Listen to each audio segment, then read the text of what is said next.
Hi everyone and welcome to this miniature painting process overview.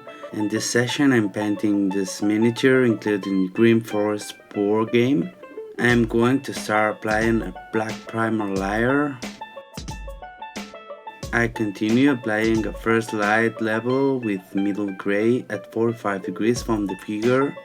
I apply a second light level with white from above.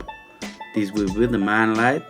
Next, I'm applying details with base tone mixed with glaze medium. I continue giving contrast by shading and highlighting details. I add extra details in the base and paint them separately. Well, I hope you like this quick overview and see you in next videos.